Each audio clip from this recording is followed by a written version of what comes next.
días, amigos. Bueno, ya casi finalizando la semana, los recibimos con muchísimo cariño aquí en Desafío, una emisión más, donde el maestro Rafael Loret de Mola nos apoya con su análisis de esta crónica. ¿Cómo está, maestro? Muy buenos días. Muy bien, Amor, muchas gracias por tu saludo matutino de siempre. Y fíjate que el día de ayer se me ocurrió una idea que he subido al Facebook y he tenido una respuesta importantísima por parte de quienes se me hacen favor de seguirme todos los días a través de este moderno sistema de comunicación. Decía yo que ya era hora de que los ciudadanos formáramos una especie de grupo de autodefensa, pero sin armas, obviamente, por supuesto, con el objeto de denunciar los abusos y los excesos del poder. En todos los estados de la República, sin excepción, se están dando cuestiones que están lacerando seriamente a cada una de las sociedades. En las capitales de los estados, sobre todo, hay ya francamente una pelea casi como un divorcio entre el gobierno del estado y la ciudadanía. Así es. Se anuncian obras que no se cumplen, se anuncian quimeras que obviamente acaban en sueños, pasándose el tiempo poco a poco y no se aterriza en nada. Y mientras tanto los ciudadanos estamos proclives a soportar pues el abuso de la violencia, el exceso del poder público que intenta acabar con la violencia. Y entonces en medio de esta guerra no hay voces que se alcen, no hay voces que se escuchen, más allá que los partidos políticos que ya sabemos que están contaminados, profundamente contaminados, y de esto también vamos a hablar el día de hoy. Por supuesto. Que este grupo de autodefensa cívico que puede surgir a través de las redes sociales pudiera ser una respuesta a esta situación de inercia que estamos viviendo los mexicanos en este momento, amor. Y muy necesario y muy aceptado, de verdad, esta inercia. Ojalá y mucha gente se sume y haga y colabore con su fuerza y su energía. Y hablando precisamente con esta actitud de hablar y de hacer voz, tanto se habla en las redes sociales como en todos los medios de comunicación de la ejecución de Edgar Tamayo por parte del juez que no declina por ninguna parte el indulto para esta persona en Estados Unidos, que lo reclaman como un peligro terrible para los estadounidenses. Es francamente una tristeza que una nación que se diga civilizada se arrogue la facultad de privar la vida, sobre todo a aquellos que no son de su raza. Porque si vemos la lista de los que han sido ejecutados en los últimos años, no vemos muchos estadounidenses blancos. Los estadounidenses que vemos son de color, a pesar de que el presidente de los Estados Unidos es también un hombre de color. Vemos mexicanos, vemos asiáticos, pero ya son muchos los mexicanos que, sobre todo en la prisión de Huntsville, en Texas, han sido ejecutados, como el caso de Edgar Tamayo. Pero lo que más me impresiona de esto, bueno, hay dos cosas que me impresionan. Primero, la declaración del secretario de Estado norteamericano, John Kerry, en el sentido de que esta ejecución puede dar lugar a una serie de represalias en el mundo contra los estadounidenses. ¿Esto qué quiere decir? Que aquellos estadounidenses que sean atrapados en algún ilícito, en fragancia, o bien como consecuencia de pertenecer a alguna red criminal, pueden ser tratados con el mismo rigor, la misma severidad, y acaso la misma injusticia que este señor Tamayo que ha sido ejecutado. Lo lamentable de este asunto, Amor, es que la prueba fundamental contra Edgar Tamayo era el hecho de que se suponía que no había nadie más en una patrulla en donde es baleado un policía. Y esposado además, ¿no? ¿Perdón? Y esposado, Edgar Tamayo, se supone que iba esposado. Estaba en la parte de atrás, y lo más grave, cuando se presenta la pistola como prueba máxima del asesinato, se descubre que las huellas no son las mismas. Así es. La huella no coincide con las huellas dactilares del prisionero, de Edgar. Y esto da lugar a una serie de especulaciones. Y lo más triste del caso es que porque el abogado de Tamayo no tuvo $5,000, no se pudieron hacer las pruebas periciales necesarias para determinar exactamente la diferencia de las huellas dactilares de acuerdo a un estudio científico. ¿Esto qué quiere decir? Que por $5,000 se cobra la vida de un mexicano. Así es. Este es el primer punto que me parece muy importante destacar, sobre todo porque John Kerry, que es nada menos el secretario del Estado norteamericano de Estados Unidos, resulta que no tiene capacidad para detener pues una actitud xenofóbica, racista, abierta por parte del gobierno de Texas. Entonces, si esto va a ser así en distintos estados de los Estados Unidos, pues entonces, ¿para qué sirve la Casa Blanca? Así es. ¿Sirve la administración del presidente Barack Obama? ¿Para qué sirven las intervenciones del jefe del Departamento de Estado, John Kerry? Hay que recordar también, amor, que Kerry es un personaje que se caracterizó por decir algunas cosas muy importantes cuando fue candidato y perdió frente a la reelección de George Bush. Recuerdo, entre otras cosas, lo que decía su esposa, Teresa de Kerry, que es una señora que tiene muchísimo dinero, que ha sido heredera de varias empresas y que financió varias de las campañas políticas de su marido. Es correcto. Ella decía en aquella campaña electoral ya de hace 9 años que lo grave de todo este asunto era que Estados Unidos seguía en una actitud bélica en todos aquellos países que tenían riqueza petrolera. Se refería obviamente a las confrontaciones en Medio Oriente, pero nos viene muy bien al calce ahora a los mexicanos en un momento en que se está jugando con la reforma energética y se están abriendo puertas que a lo mejor no debieran haberse abierto con tanta facilidad. Esto por un lado. Por el otro lado, realmente hay que referirnos a la carta de despedida de Edgar Reynoso. Es una carta que no tiene desperdicio y que de verdad vale la pena repasar algunos párrafos. Por ejemplo, cuando dice: ojalá que lo mío sirva de ejemplo para otras personas, siempre vamos a ser las víctimas de nuestra pobreza y de nuestro propio color.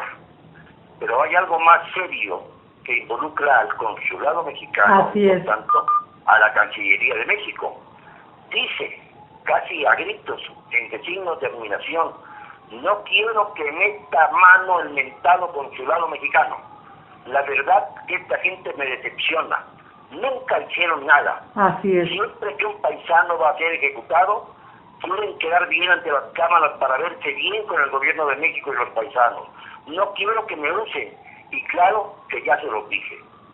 Este tremendo reclamo de un mexicano que se siente impotente porque su gobierno no es capaz de respaldarlo a tiempo, oportunamente y de manera eficaz, es algo que está sucediendo en todas las embajadas de México, ya sea en el extremo de un hombre que va a ser ejecutado, o bien de cualquier mexicano que sufre cualquier tipo de vejación por parte de las policías del extranjero o de cualquier organismo del extranjero.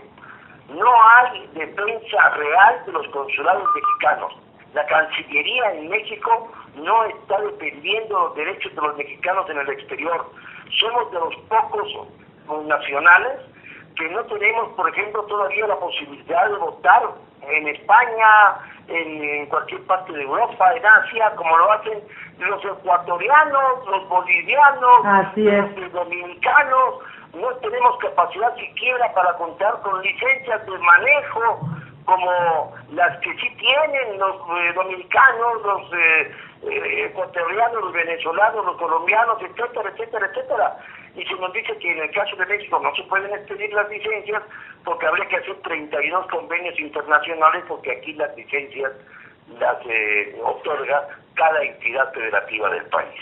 Es correcto. No puedo creer que no haya nadie que sea capaz de hacer una licencia con carácter federal para que sirva en el extranjero y que los mexicanos no sean denigrados a este grado. Pues esto es lo que está haciendo, esto es lo que está ocurriendo en los consulados mexicanos y en las embajadas mexicanas. Hay que decirlo, nos cuesta mucho sostener estas embajadas, nos cuesta demasiado tener a elementos que solamente se la pasan de fiesta en fiesta, de regocijo en regocijo, que invitan obviamente a toda la comunidad diplomática a los 15 de septiembre para lucirse en los gritos de independencia, porque no defienden los intereses de nuestros paisanos fuera del país. Y el caso dramático de Edgar Tamayo, que fue ejecutado el día de ayer, demuestra con claridad a través de esta misiva que debe ser conservada por todos aquellos que amamos la libertad como un verdadero reproche, un verdadero y frontal ataque a todas estas desidias, a todos estos agobios de una política exterior mexicana hecha trizas por los malos gobiernos y por los malos embajadores y por los malos cancilleres. Esa es la verdad, mi querida Namore. Y resaltar también la falta de información que existe a pues a toda la gente que migra de México en cuanto a los derechos humanos que pueden hacer valer en estos casos, como es el caso de Edgar Tamayo, que sabemos todo que él no tenía ni la menor idea de que podía contar con el apoyo del consulado en México, en Estados Unidos, y que pues por ignorancia de alguna manera no pudo hacer uso de esos derechos, pero además durante el juicio ni siquiera le traducían cada una de las declaraciones de quienes lo inculpaban, no podía defenderse. Él hablaba español, estaba en una situación crítica y estuvo pues en la cárcel 18 años. Así es. Después de 18 años ahora se le ejecuta, pero se le ejecuta de una manera vil, de una manera cruel, con la inyección letal famosa, pero caramba, sin darle oportunidad a una verdadera defensa. Así es. Si fue culpable o no, pues esto quedará siempre como una interrogación. Me parece muy difícil que alguien que está esposado pueda sacarse un arma de donde sea y dispararle por la espalda a un policía, y cuando además no coinciden sus huellas dactilares con las que tiene el arma supuestamente homicida. Esto es obviamente reflejo de la ausencia de apoyo diplomático, del hecho de que los mexicanos en el exterior ahí van a su aire. Así es. Eso vale la pena que los turistas y los viajeros lo sepan. No se confíen, porque desgraciadamente las embajadas y los consulados mexicanos no sirven para defender a los mexicanos. Es correcto, y seguimos siendo la burla en este caso de la Unión Americana. Y continuando también con este efecto, sabemos que los tejanos ahora están muy emocionados ante la reforma energética, hablando en específico de Tony Garza. Bueno, Tony Garza acaba de declarar, lo declaró abiertamente, que están muy emocionados los tejanos por la reforma energética. Y además habla de algo muy importante, dice que puede emerger, así lo digo textualmente, ultra competitiva desde Houston hasta Monterrey. ¿Tenemos buena memoria o no, la More? Así es.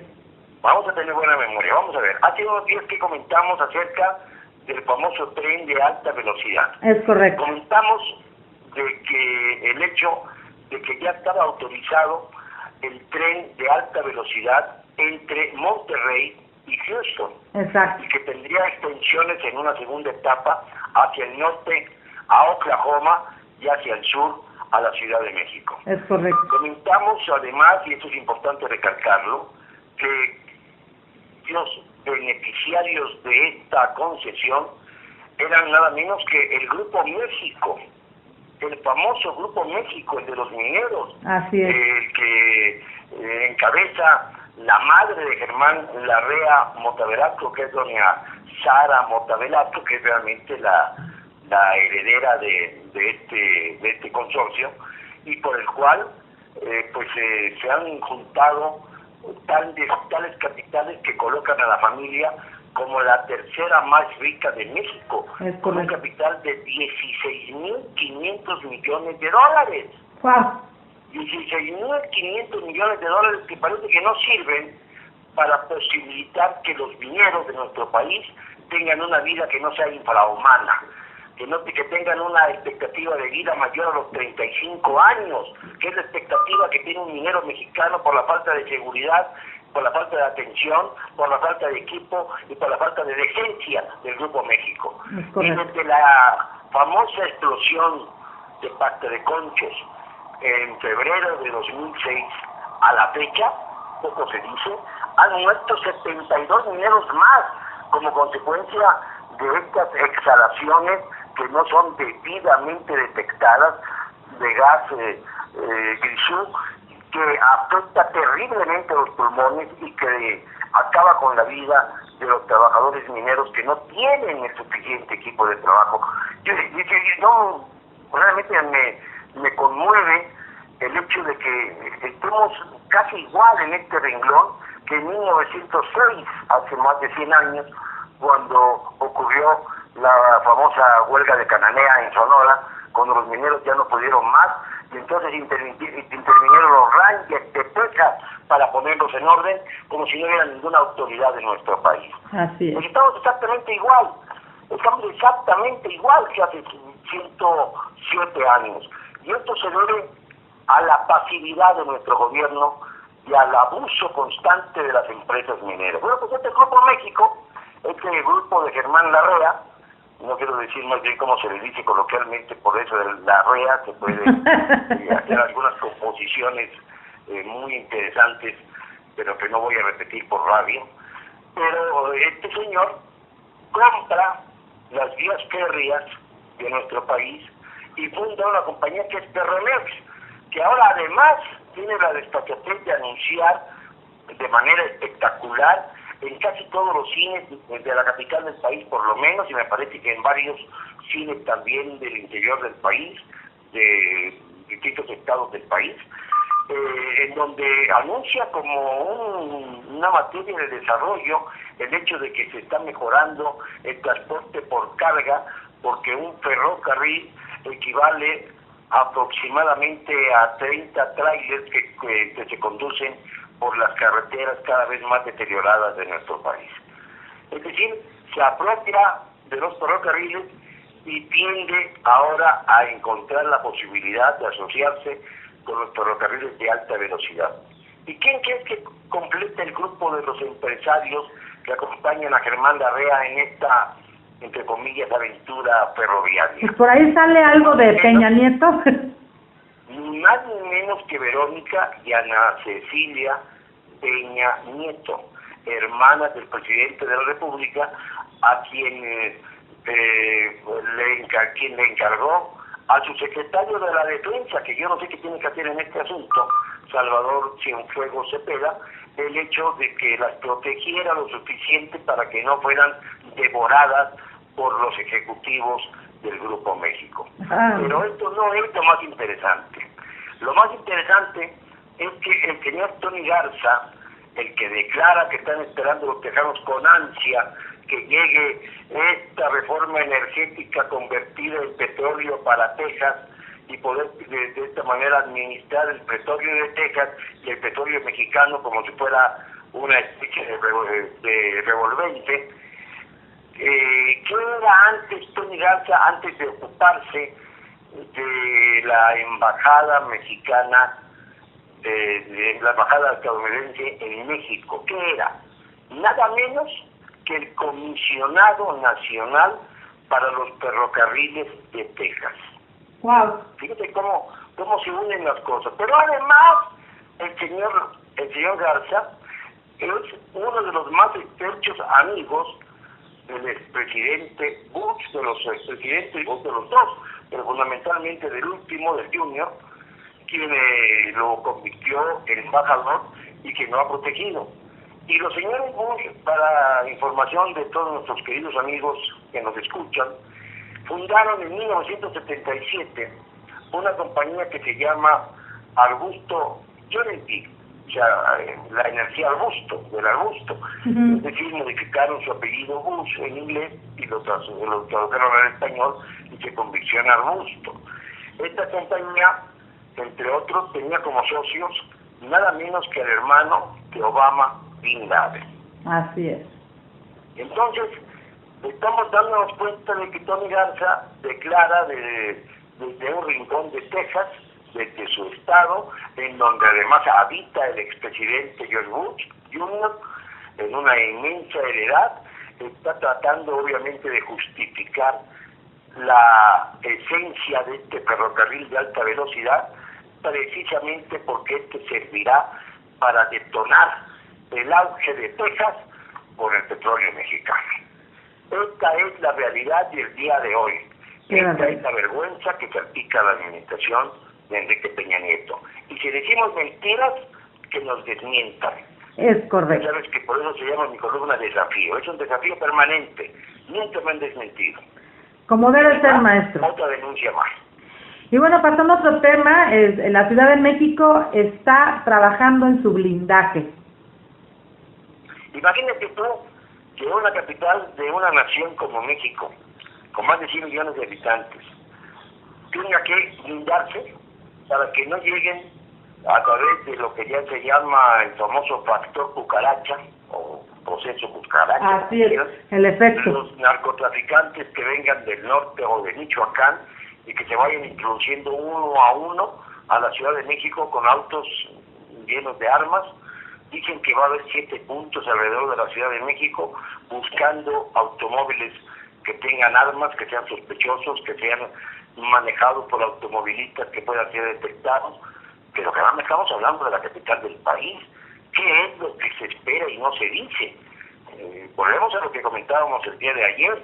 Esto confirma nuestra idea de que posiblemente estemos ante la posibilidad de que empiecen a darse una serie de atentados anarquistas o terroristas en diversos centros comerciales, como ya ocurrió en el estado de Hidalgo y en el estado de México con las tiendas Oxxo. Es correcto. Y esto abre una gama de posibilidades terríficas para la ciudadanía capitalina y para los estados que están cerca.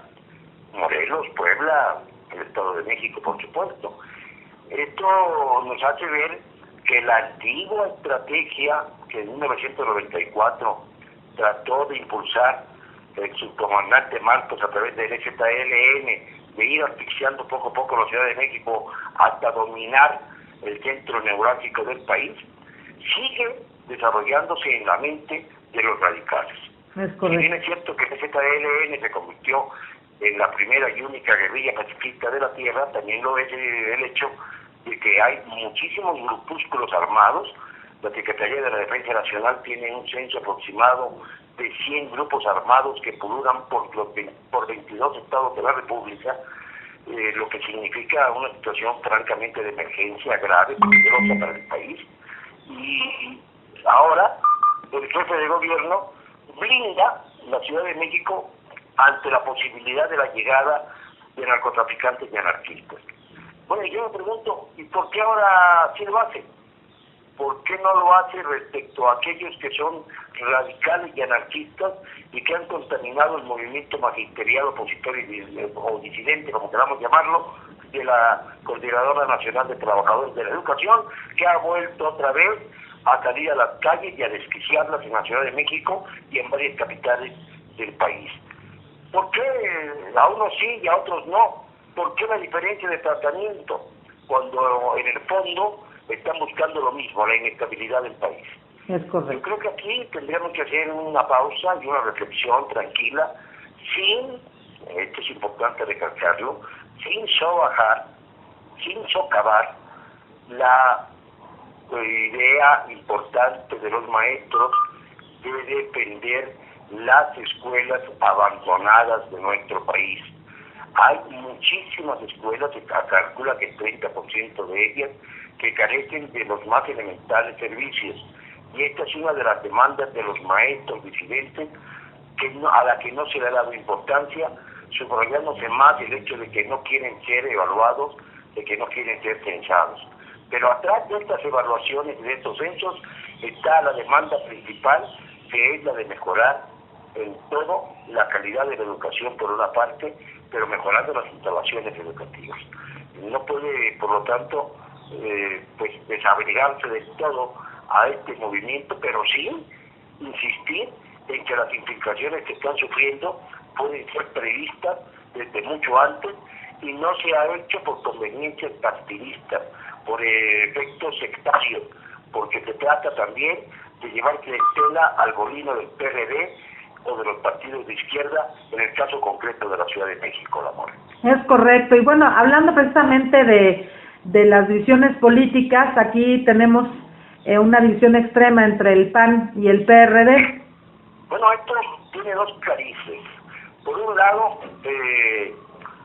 Es positivo para el país, digamos, situación de división profunda entre los dos partidos, y además el hecho de que no coincidieran en modo alguno con la iniciativa de reforma energética que fue aprobada por el Congreso y después promulgada ya por el Ejecutivo, hace que se vea imposible que estos dos partidos vuelvan a aliarse en esto que yo llamo las alianzas sucias, las alianzas turbias, para las elecciones, con el único propósito de ganarle al PRI en aquellos lugares en donde solo no pueden caminar.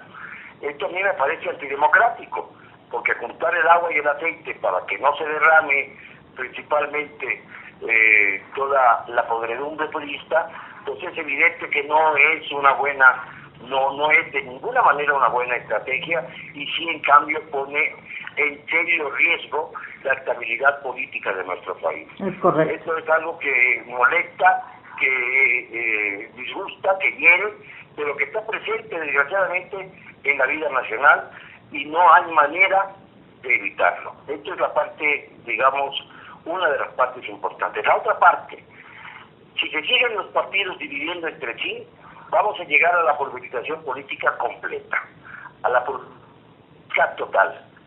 Es increíble que Ernesto Cordero y Gustavo Madero se encuentren en una pugna partidista tan intensa como inútil, como si fuera una especie de batalla pírrica en la que ninguno de los bandos va a ganar, y sí en cambio va a tener costos muy importantes al interior del Partido Acción Nacional, que después de tentar el poder durante 12 años quedó reducido a la tercera fuerza política de México. Este es un hecho innegable. Ahí están las estadísticas, ahí están los resultados que ellos mismos aceptaron.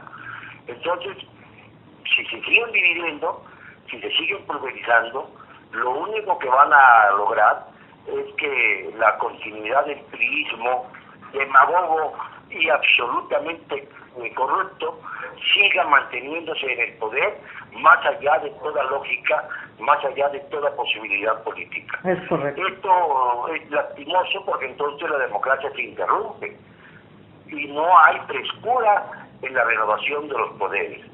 Y al no haber frescura en la renovación de los poderes, volvemos otra vez al anquilosamiento que dio lugar a la hegemonía priista, que duró nada menos que 7 décadas.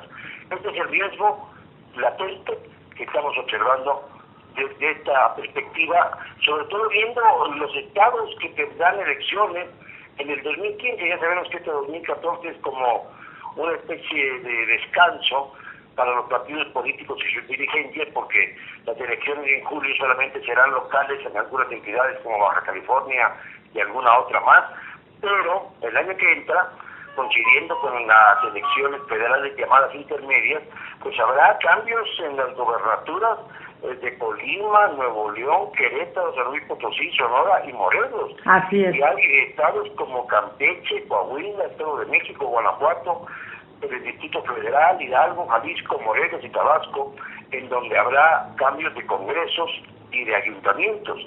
Es decir, van a ser elecciones pues casi multitudinarias, en un ambiente verdaderamente complicado. Yo no sé cómo le van a hacer en algunos estados en donde están verdaderamente en situación ya de serio peligro para poder resolver este desafío electoral del 2015.